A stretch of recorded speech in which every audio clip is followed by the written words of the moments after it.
ఒకసారి అక్బర్ మహారాజు ఉంగరం పోయింది. కోట మొత్తం వెతికినా కనిపించలేదు. అప్పుడు అక్బర్ బీర్బల్ను దర్బారుకు పిలిపించి, బీర్బల్, నా ఉంగరం కనిపించటం లేదు.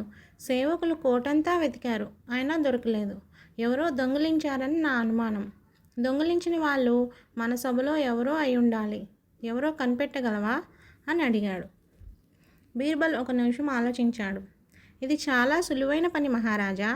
దొంగిలించిన మనిషి గడ్డంలో ఒక బియ్యపు గింజ ఉంటుంది. అందరి గడ్డాలు పరీక్షిస్తే దొంగ ఎవరో ఇట్టే కనిపెట్టచ్చు అన్నాడు.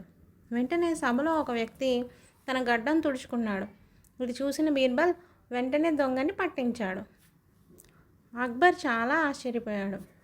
బీర్బల్, నీకెలా తెలిసింది దొంగ గడ్డంలో బియ్యపు గింజ ఉందని అని అడిగారు. మహారాజా, తప్పు చేసిన మనిషి మనస్సాక్షి ఎప్పుడూ భయపడుతూ ఉంటుంది. దొంగతనం చెయ్యని వాళ్ళు చుట్టుపక్కల వాళ్ళని చూస్తుంటే తప్పు చేసిన వాడు తన గడ్డం భయంతో తుడుచుకున్నాడు అని చెప్పాడు బీర్బల్.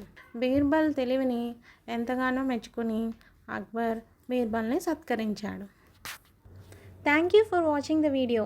ఈ వీడియో కనుక మీకు నచ్చినట్టయితే లైక్ చేయండి, ఫ్రెండ్స్కి ఫ్యామిలీ మెంబర్స్కి షేర్ చేయండి. మీ అమూల్యమైన అభిప్రాయాల్ని కామెంట్ ద్వారా తెలియపరచండి. మరిన్ని ఇలాంటి వీడియోస్ కోసం మా ఛానల్ని సబ్స్క్రైబ్ చేసుకోండి.